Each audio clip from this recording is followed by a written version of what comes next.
Have you ever been treated like you were invisible?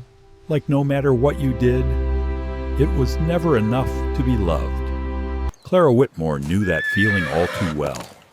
In a family obsessed with appearances, she was the quiet daughter, the one sent away as a joke to marry a stranger no one believed would want her. But what happens when the man she's forced to marry sees what her own family never did? Her strength, her honesty, her heart. Imagine standing on a dusty road, watching the wagon pull away, knowing you've been discarded by the people who should have protected you. What would you do? Shrink into silence, or build a new life on your own terms? This is a story about choices, about finding dignity where you were meant to feel shame, and love where you were told you didn't belong. It's about a woman who stopped asking for permission to exist, and finally became seen. Stay with us. This one will touch something deep in you. If this story moves you, don't forget to like, share, and subscribe to Frontier Hearts for more unforgettable stories that speak to the soul. The letter came on a quiet Tuesday morning, sealed with crimson wax, bearing the Whitmore crest. Elias Monroe read it twice, the paper rough beneath his calloused hands, then placed it carefully on his oak desk. He had written months ago, asking for a wife, someone steady, kind, and willing to share a life on the frontier. Now they were sending him Clara Whitmore. Something in the way her name was written unsettled him. He had met the Whitmore daughters once, 3 years earlier at Carter's trading post. 3 lovely girls with their mother's golden hair and their father's cutting blue eyes. Yet this letter made no mention of beauty or charm. It spoke instead of practical virtues and good temperament, words that sounded more like a livestock ledger than a family introduction. Elias rose from his chair and crossed to the window, beyond the glass. The road wound through the dry Texas plain toward Monroe Ranch, a line of dust curling where wagons passed. In 2 days' time, his bride would arrive. The woman he had requested by careful inquiry, though he hadn't known the request would be met with such enthusiasm.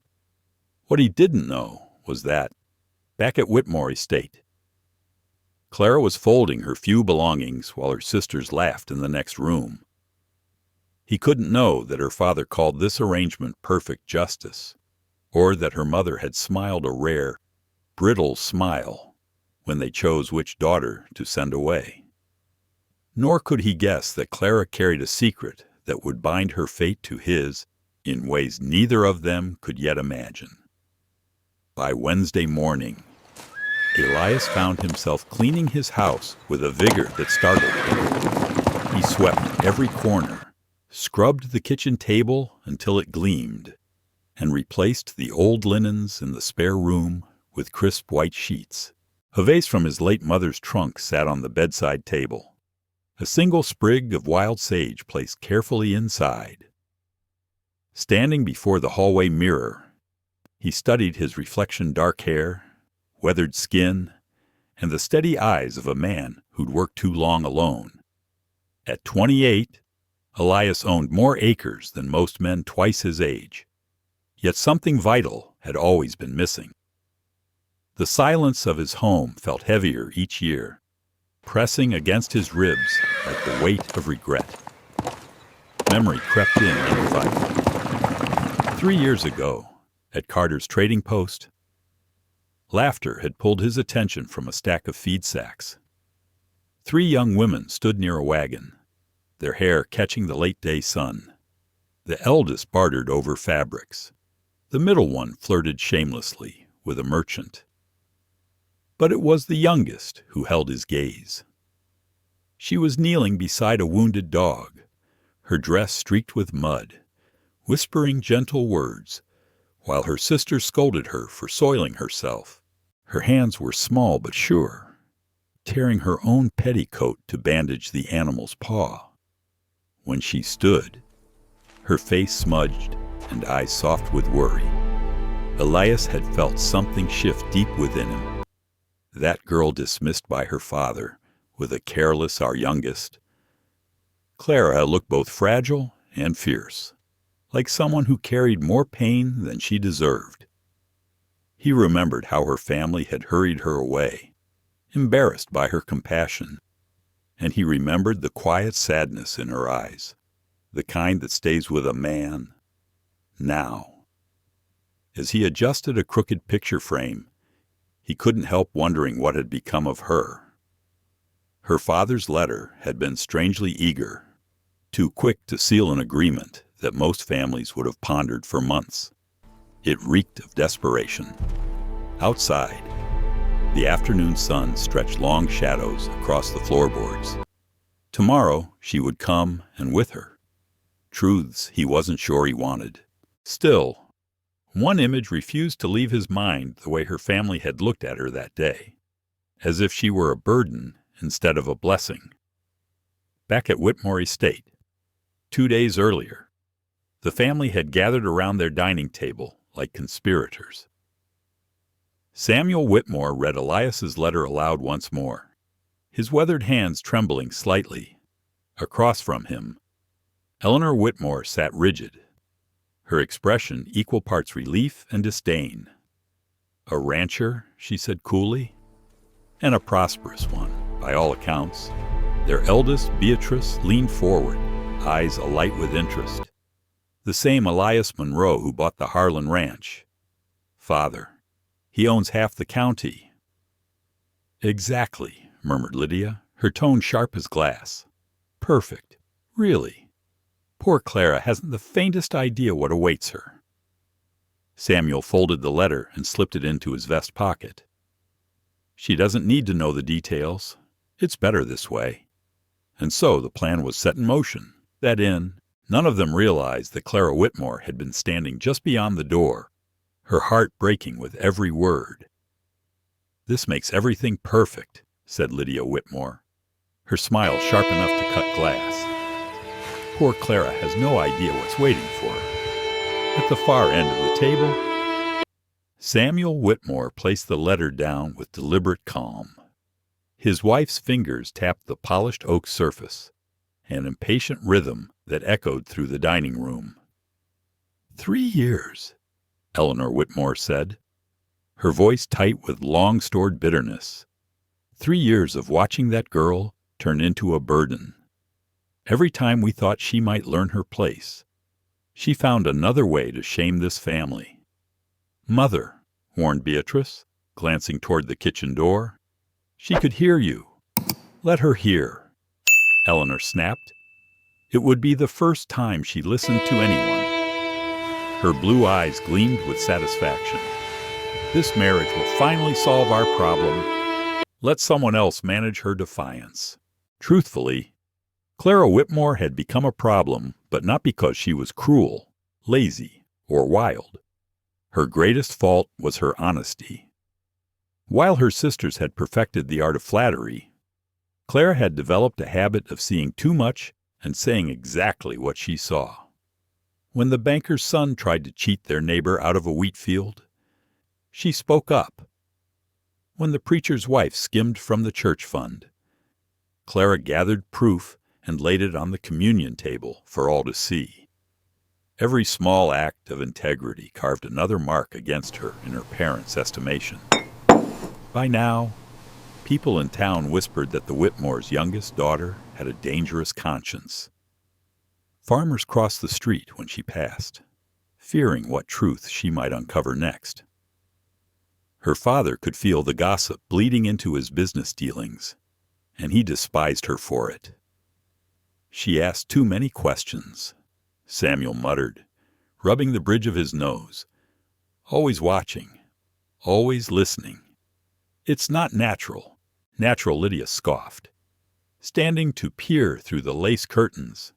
Outside, Clara hung laundry on the line, her sleeves rolled, sunlight catching in her auburn hair. Look at her working like a hired girl.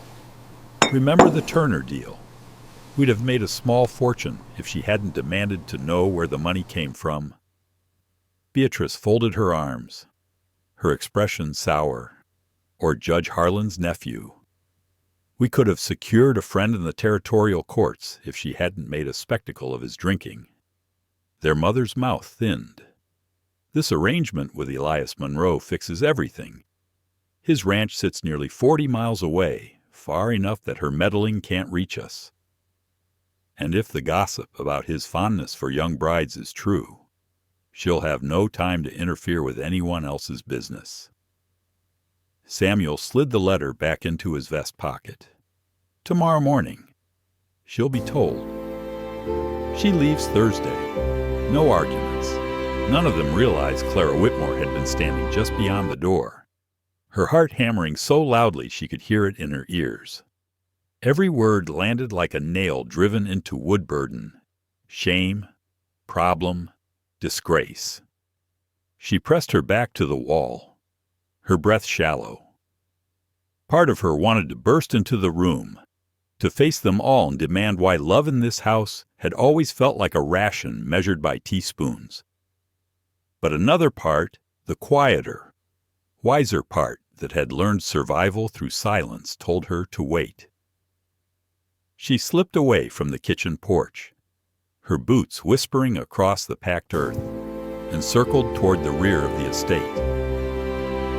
The late-day sun slanted through the cottonwoods, turning the world gold around her, but all she felt was cold. Inside, the house hummed with familiar cruelty, her sister's laughter, the clink of china, the murmur of planning her exile. She stepped into the dim hallway, leading to Grandma Ruth's room, and pushed the door open softly. The air smelled faintly of lavender and dust.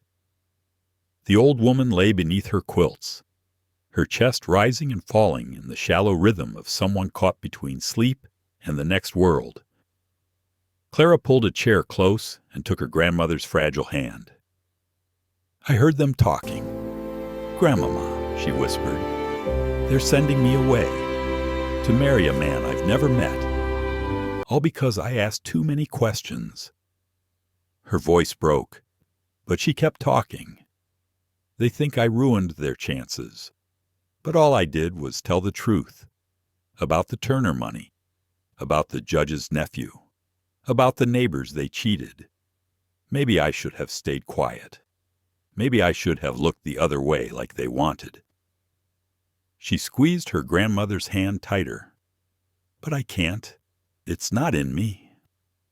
A faint breeze stirred the curtains.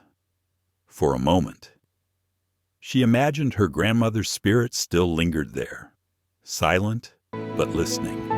Clara sat in the stillness, memories flooding back the slap of her mother's hand 3 years ago at Carter's trading post, when she'd knelt in the mud beside a bleeding dog, the sting on her cheek, the humiliation as her sisters laughed about her filthy dress all the way home. Yet even then, there had been one detail that refused to fade. A tall man, dark-haired and steady-eyed, had been loading supplies into a wagon. Unlike everyone else, he hadn't looked disgusted or amused. His gaze had been curious, thoughtful, even kind. She hadn't known his name then, but she'd learned it later. Elias Monroe, the young rancher building something out west near the Brazos River. Now she understood why his name had sounded familiar in her father's letter. Fate, it seemed, had a cruel sense of humor. Footsteps creaked in the hallway. The kitchen chairs scraped.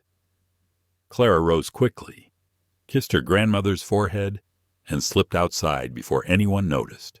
The yard was painted in shades of twilight, the smell of wood smoke drifting from the chimneys. She crossed the yard to the fence line, staring toward the fading horizon. Somewhere beyond those hills waited the man her family had chosen for her, the man they believed would rid them of their inconvenient daughter. But Clara had learned to look beneath the surface of things. People lied, letters misled, and sometimes what others called punishment turned into the one chance at freedom a woman might ever get. She didn't know what sort of man Elias Monroe truly was, as she remembered his eyes from that day, steady and searching, like a man who wanted truth more than perfection. That night, she barely slept. The household prepared for morning as if for a celebration, though none of the laughter reached her door. Her sisters gossiped over dresses. Her mother oversaw the packing of a single worn trunk. The silence from her father's study was the only honest sound in the house. When dawn came, Clara sat on the edge of her bed, her small suitcase at her feet. Through the thin walls, she could hear her mother telling the maid to polish the silver to make the family look respectable when the wagon came for their shameful daughter. She smiled bitterly. Respectable. That word had become her family's religion. A faint light spilled through the lace curtains, casting patterns across the wooden floor. Clara looked around the room that had never quite felt hers. The pale wallpaper, the narrow bed, the cold hearth. She touched the locket at her throat, the only keepsake her grandmother had given her, and whispered, "I'll be all right, Grandmama. One way or another, I'll be all right." In the distance, the first hint of wheels creaked over the morning road. Soon they would call for her. Soon she would ride away from everything she had known toward a ranch she'd never seen, and a man whose name she barely remembered. But as the wind lifted her hair and the world outside her window turned to gold, a thought came unbidden, fierce and certain. If they meant to send her away as a joke, then so be it. The joke would not be on her, for the first time in years. Clara Whitmore felt something bloom inside her that wasn't fear or shame. It was resolve. Whatever awaited her at Monroe Ranch, she would meet it on her own terms, with her head high, her eyes open, and her heart unwilling to bend to anyone's deceit again. That night, Clara Whitmore sat alone in the dim room beside her grandmother's bed. The old woman's breath came faint and shallow, barely stirring the quilt. Clara's thoughts tumbled like leaves in the wind. She remembered Judge Harlan's nephew, his drunken laughter spilling from the saloon doors at midnight, the bruises on his wife's arms that everyone pretended not to see. She had spoken up once, thinking decency might mean something. Her father had warned her coldly to mind her own affairs. Maybe she did ask too many questions. Maybe she saw things no one else wanted noticed. But how could she ignore the way Samuel Whitmore shook hands with men who stole farms from widows? Or how Eleanor smiled over coin earned from someone else's misery? A floorboard creaked outside the room, jolting Clara upright. She knew what tomorrow would bring. They would tell her the news with polite smiles and pretend it was for her own good. They would expect obedience wrapped in gratitude. But she was done pretending not to understand the truth behind their words. When morning came, the air outside was bright and sharp, the kind that carried the scent of earth after the first cold nights of fall. Clara took her seat at the breakfast table, her hands folded neatly in her lap. Her father cleared his throat. "Clara," Samuel Whitmore began, his voice heavy with false kindness, "you've been offered a fine opportunity. Elias Monroe is a respectable rancher. You'll want for nothing," her mother added quickly. "And you're 22 now, dear. It's time you were settled. A woman your age should be tending her own home, not loitering under her parents' roof." Clara nodded once, silent. She watched how her father's eyes never met hers, how her mother's smile didn't touch her face. Across the table, Beatrice and Lydia exchanged knowing glances, expressions polished to feigned innocence. They had spent years perfecting the art of cruelty, delivered with a pleasant tone. When her father finished, Clara answered softly, "I understand."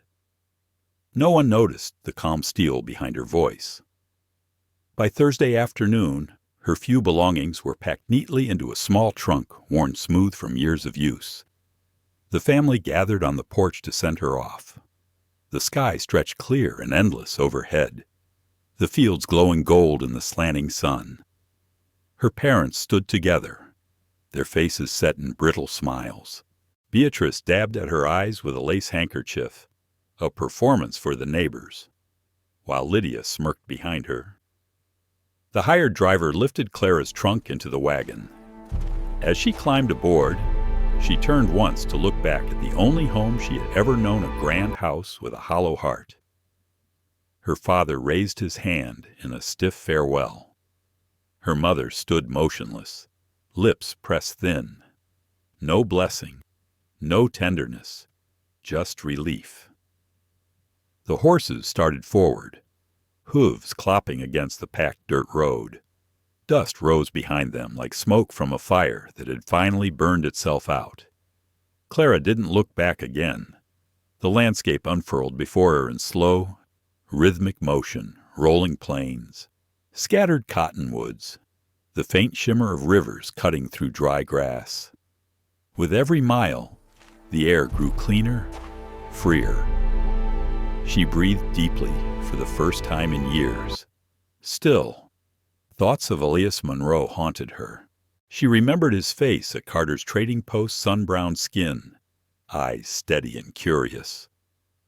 While others had scorned her muddy dress, he had looked at her as if he saw something worth knowing. There had been no mockery in his expression, only a quiet understanding. The wagon rolled through the day, the sky deepening into orange and violet as dusk approached. When the first shapes of the Monroe Ranch appeared on the horizon, Clara straightened, her heart beating faster. The ranch spread across the valley like something carved from the land itself. Sturdy fences, wide corrals, cattle grazing against the setting sun. The house stood tall, its walls lit by the warm glow of lamplight spilling through the windows. Before the wagon even stopped, the front door opened and a man stepped out. Elias Monroe. He looked older than she remembered, his features sharpened by years of hard work, his dark hair a little longer, his stance solid and sure.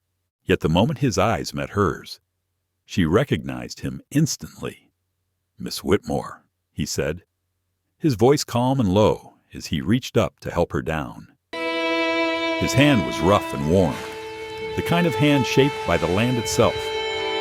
"Mr. Monroe," she replied, meeting his gaze directly. For a brief second, the world seemed to pause. The air between them hummed with something unspoken, an understanding neither of them could yet name. The driver set her trunk by the porch steps, tipped his hat, and turned the wagon toward the road. The sound of wheels faded until all that remained was the distant hum of crickets and the whisper of wind through the grass. "This way," Elias said, gesturing toward the house. Clara followed him through the doorway, her heart steady but alert. The front room surprised her. It wasn't grand or pretentious. The furniture was solid, worn smooth by use. Books lined the shelves, their spines cracked and faded from reading. A fire burned quietly in the stone hearth, casting the room in soft light. It felt lived in, not staged, a home built by someone who valued comfort over show. "Are you hungry?" Elias asked, setting her trunk near the door. "There's stew on the stove." She nodded, realizing how empty her stomach felt after the long ride. "That would be nice, thank you." He moved easily through the kitchen, ladling stew into bowls, slicing fresh bread. His movements were careful and unhurried, each gesture purposeful. When he placed a bowl before her, the rich smell of beef and herbs filled the air. For a while, they ate in silence, broken only by the soft clink of spoons against ceramic. Clara found herself studying him when he wasn't looking. He carried himself with quiet authority, the kind that didn't need to announce itself. At last, Elias leaned back slightly, his eyes thoughtful. Your family spoke highly of you. There was a faint amusement in his tone, and Clara caught it. She set her spoon down and met his gaze. Did they? His mouth curved in a small smile. No, not really. Your father was eager to arrange the marriage, but he didn't say much about you. Your mother mentioned that you were practical. Clara arched a brow. Practical. That's a polite word for plain, isn't it? He shook his head. Not the way I meant it. His eyes didn't waver.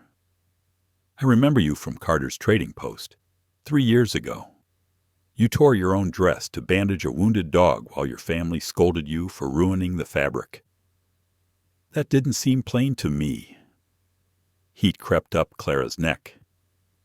You remember that I remember thinking, he said quietly, that anyone who'd do that for a hurt animal was someone worth knowing. Her pulse stumbled. She'd spent years believing that moment had been one more embarrassment her family would never let her forget. Hearing it seen through his eyes kindly, respectfully felt like a small piece of her being stitched back together. She hesitated, then asked, Why my family? Mr. Monroe. There are plenty of families in the county with daughters more suited for a rancher's life. He smiled faintly. Call me Elias. And truthfully, I don't know. Maybe I just remembered that girl in the mud who didn't care what anyone thought. For a long moment, neither spoke. The fire crackled softly in the hearth, the sound of wind moving through the open window. Clara set her spoon down and folded her hands. My family doesn't like questions, she said finally. They prefer obedience. Elias's gaze softened. Then maybe this place will suit you. I've never cared much for people who expect blind obedience. For the first time in days, Clara laughed a small, genuine sound that startled them both. The tension eased, and the silence that followed felt companionable instead of heavy. Outside, the last traces of sunset faded into the wide Texas night.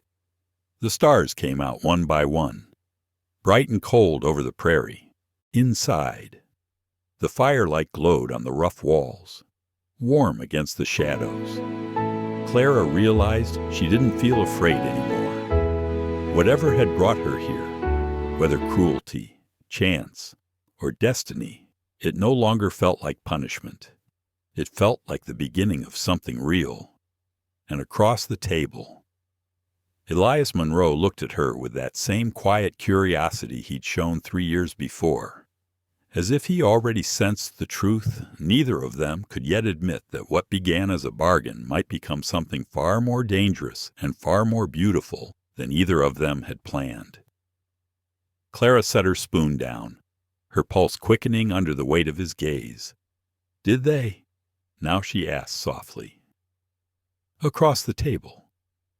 Elias Monroe leaned back in his chair, a faint smile curving his mouth. Actually, no. Your father seemed eager to seal the arrangement, but said little about you. Your mother called you practical. Practical, Clara repeated, testing the word on her tongue like something that had gone sour. That's the polite way of saying unremarkable. Elias studied her for a long moment before answering. Is it because I don't remember you being unremarkable at all? He paused, the firelight catching the bronze in his eyes. I saw you 3 years ago at Carter's trading post. You were kneeling in the dirt, wrapping a wounded dog's paw with strips torn from your own petticoat, while your sisters tried to drag you away. I remember thinking that anyone willing to ruin her dress for a hurt creature was someone worth knowing. Heat rose in Clara's cheeks. She lowered her gaze, unsure whether to smile or look away. You remember that I remember everything about that day, he said quietly, especially how your family looked at you afterward as if your kindness was something to hide. It stayed with me. Something inside her chest loosened, a tension she hadn't realized she'd been carrying for years. All this time, she had believed that moment at the trading post was proof of her failure to act like a proper lady. Yet here was someone who had seen it as proof of character instead. Her voice was careful when she spoke again. "Why did you write to my father?" "Elias. Why the Whitmore family of all people?" He traced the grain of the table with one rough thumb before answering. "I thought I was looking for a wife," he admitted. "But what I was really looking for was someone real, someone who sees the world as it is, not as people pretend it to be. I'd heard that your family's daughters were all beautiful and accomplished, but that day at the post, I realized I didn't want either of those things. I wanted honest." When he looked up again, there was an intensity in his expression that made Clara's breath catch. For a long while neither spoke, and the room seemed filled only with the sound of the crackling fire and the wind pressing softly against the windows. That night, Clara slept lightly, the smell of wood smoke still in her hair. At dawn, she woke to the soft sounds of movement beyond the door, the quiet rhythm of pans clinking, the creak of floorboards. She dressed quickly, choosing a simple blue dress, and stepped out into the main room. Elias was already at the stove, sleeves rolled to his elbows, hair slightly mussed from sleep. Morning light slanted through the window, catching the dust motes in the air. For a moment she simply watched him, this man she barely knew, who seemed more at home in silence than anyone she had ever met. "Coffee?" he asked when he noticed her, holding up a steaming cup. "Please," she said, wrapping her hands around the warm ceramic. The first sip chased away the chill that had clung to her since leaving home. "You're up early," she remarked. "Ranch work waits for no man or woman," he said with a half smile, cracking eggs into a skillet. "But you don't need to keep those hours. This arrangement is supposed to make life easier, not harder." Clara tilted her head, studying him. "Then what exactly do you hope to gain from this marriage, Mr. Monroe?" He turned, resting one hip against the counter. "Call me Elias, and that's a fair question." He set 2 plates on the table, sliding one toward her before sitting down across from her. "I've spent 5 years building this place from the ground up. The land is good, the herd's growing, the house stands solid, but it's quiet work, lonely work. Maybe I thought a marriage would fill that silence, or maybe I just wanted someone to come home to." The simple honesty of his words surprised her. There was no pride in them, no hint of pretense, just truth. She toyed with her fork, unsure what to say. "You could have chosen any number of women who'd have gladly come for your land alone." Elias chuckled. "Maybe that's the problem. I didn't want land to be the reason." The warmth in his voice sent a strange flutter through her chest. She looked away, pretending to focus on her breakfast. After a moment he said, more softly, "May I ask you something?" Clara glanced up. "Of course. When I helped you down from the wagon yesterday, you looked at me like you were measuring whether I was safe, like you'd learned the hard way not to trust too quickly. Was I wrong about that?" She froze, the fork suspended halfway to her mouth. His question landed with disarming precision. "I've learned," she said finally, her voice quiet, "that people often want something from you, they just prefer not to say it out loud." Elias leaned forward slightly, his elbows resting on the table. "And what do you think I want from you, Clara?" The question hung between them, steady and unflinching. "I don't know yet," she admitted, meeting his gaze. "But I don't think it's what my family told you it would be." He reached across the table, his hand covering hers. His palm was rough, the skin warm from years of labor. Yet his touch carried a gentleness that startled her. "What if I told you," he said quietly, "that what I want most is the truth, even when it's uncomfortable? Someone who'll tell me what's right when I can't see it clearly." Her heart gave a small, painful tug. Those were the very qualities her family had despised in her, the same ones they'd tried to bury under years of scorn. She drew a slow breath. "Then maybe you've made a better choice than you realize." The corner of his mouth lifted. Maybe so. Outside, a rooster crowed, breaking the stillness. The first light of morning spilled across the wooden floorboards. Elias stood, gathering the empty plates. "Come on, let me show you the ranch before the sun climbs too high. There's something about this land that speaks louder than words." Clara followed him outside, the crisp air biting her cheeks. The sky stretched endlessly overhead, painted in soft streaks of pink and gold. The scent of damp earth and sage filled the air. They walked side by side across the yard, past the barn and the chicken coop, out toward the open pasture. The world here felt wide and honest, stripped of the pretenses that had smothered her at Whitmore Estate. "How long did it take you to build all this?" she asked quietly. 5 years, Elias said, his voice carrying a note of pride. "Started with nothing but stubbornness and a patch of land the bank thought worthless. Turns out, the soil just needed someone willing to work it." They stopped at the edge of the fence line. From there, the valley rolled out beneath them, a tapestry of green and gold stretching toward the distant hills. "It's beautiful," Clara said. He nodded. "It's home." For a long time they stood without speaking. Then, in a softer tone, Elias added, "I didn't pick your family by accident. After that day at Carter's trading post, I asked questions. Found out your father's dealings weren't as clean as they looked. I thought maybe marrying into that family would help me understand what kind of men I was up against." Clara turned to him, startled. "So you wanted information. That's why you sent the letter."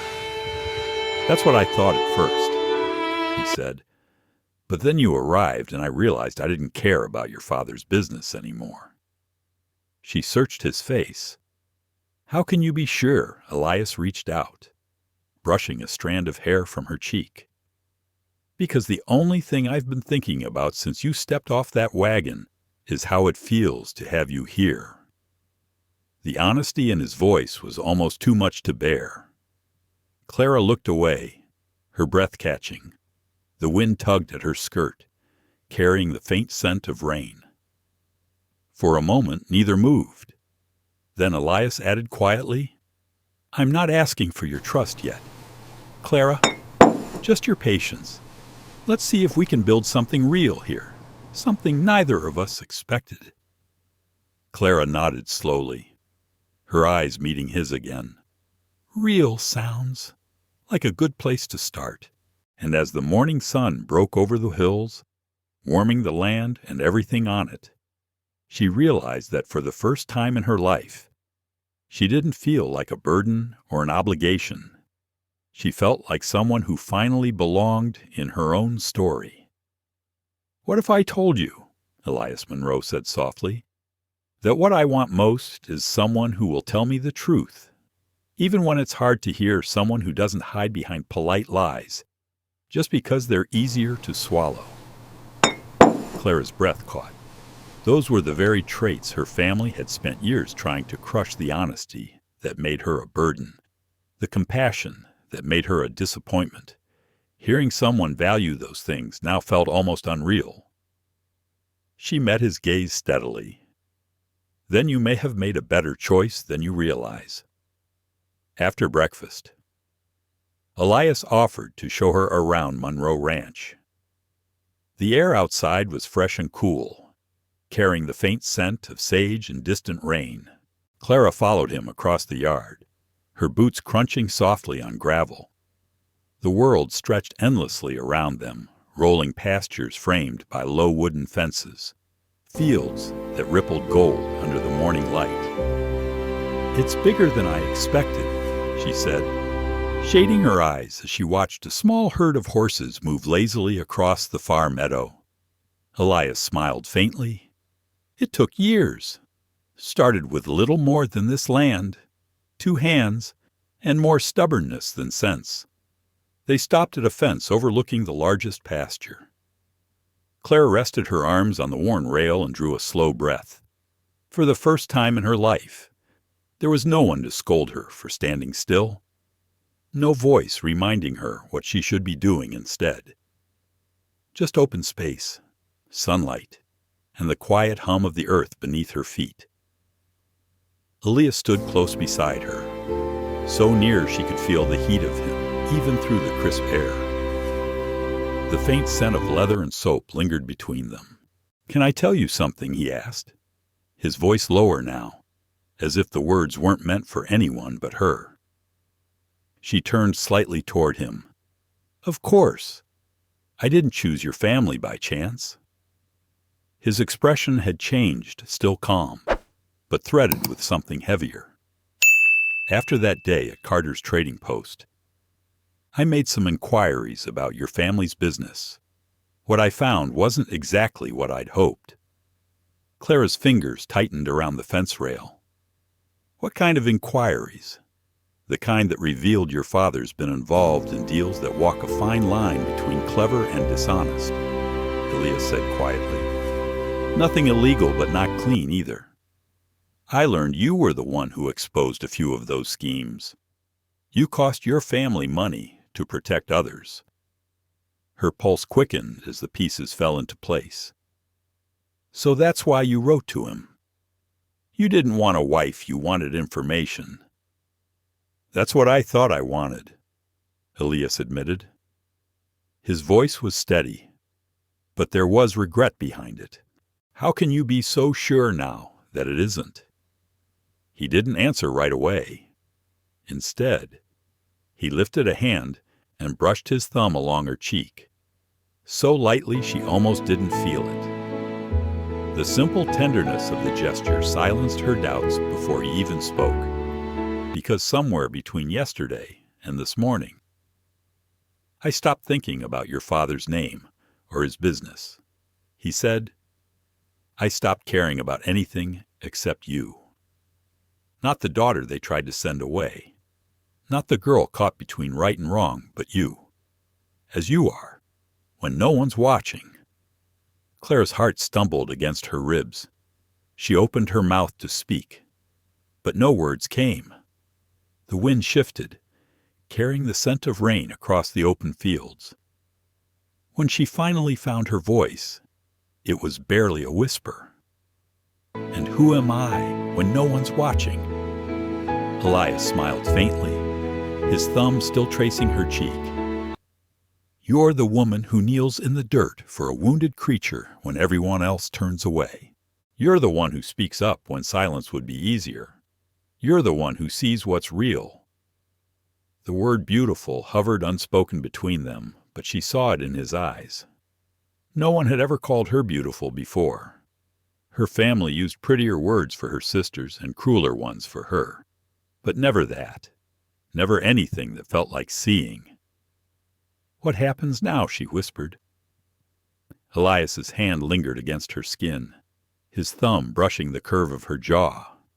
"Now," he said slowly, "we decide whether we want to make this real." Clara's breath trembled. She placed her hand over his, pressing it to her face, grounding herself in the warmth of his touch. The simple contact spread through her like fire meeting dry wood. "I want that too," she said softly. "I want it to be real." He searched her eyes.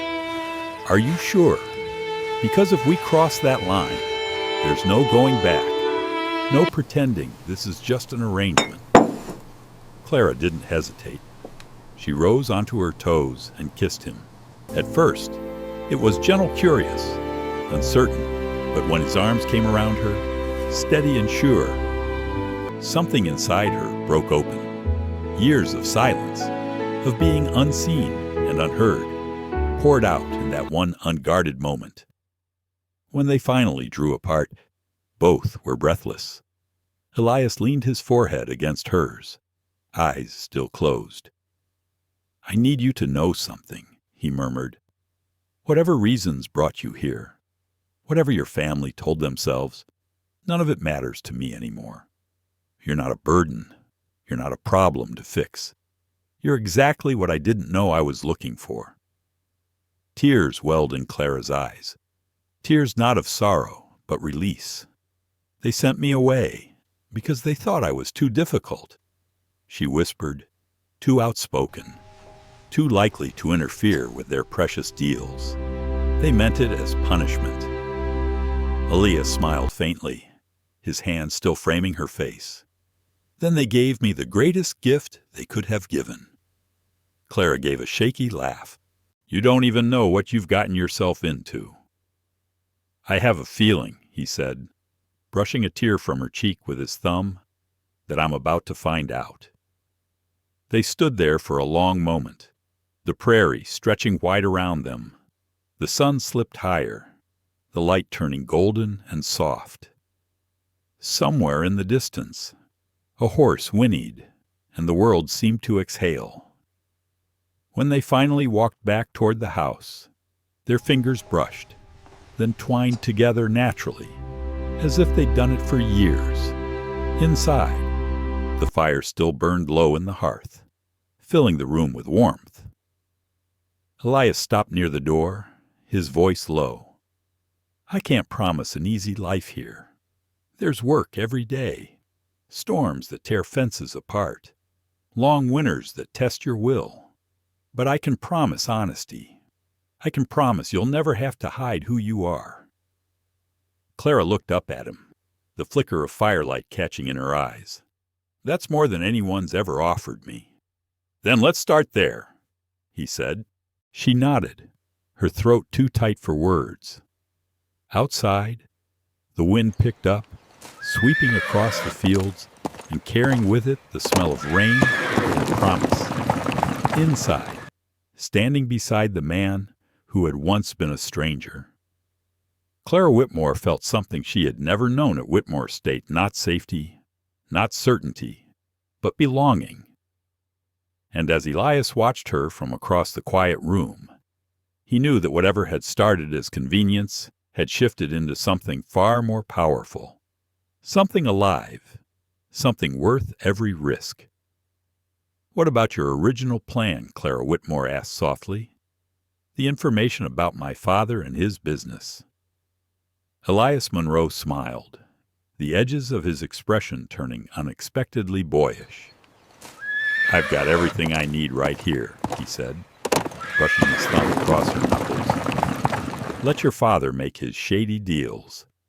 I've got honest land, honest work, and now an honest woman who's brave enough to tell me when I'm wrong."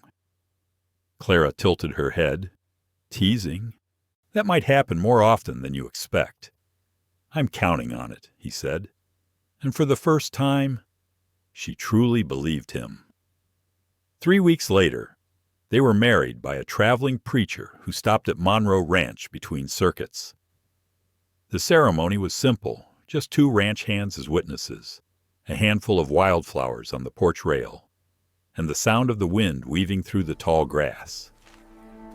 Clara wore her best dress, plain but carefully mended, and Elias had polished his boots until they shone like black glass. No letter came from Whitmore Estate, no congratulations, no trinket to mark the day, not even a polite acknowledgement that their youngest daughter had found happiness far beyond their reach.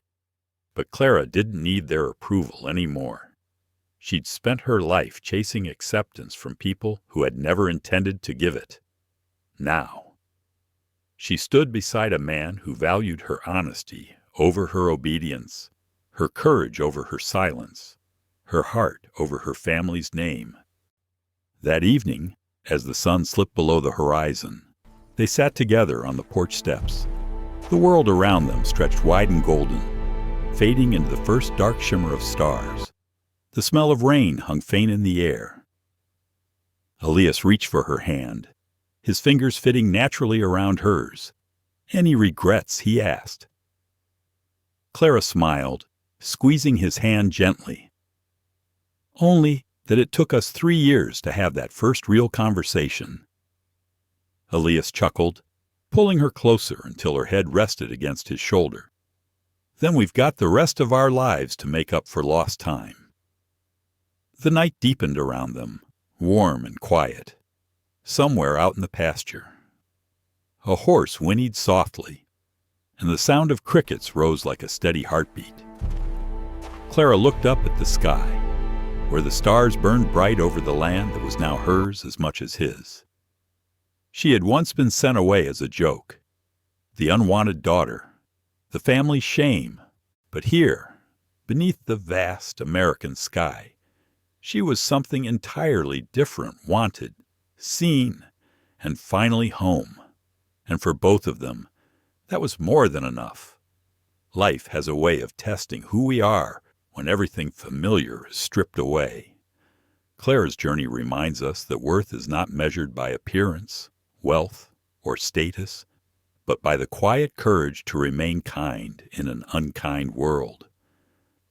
Many of us have faced moments when we felt overlooked, dismissed, or left behind by those we cared for most.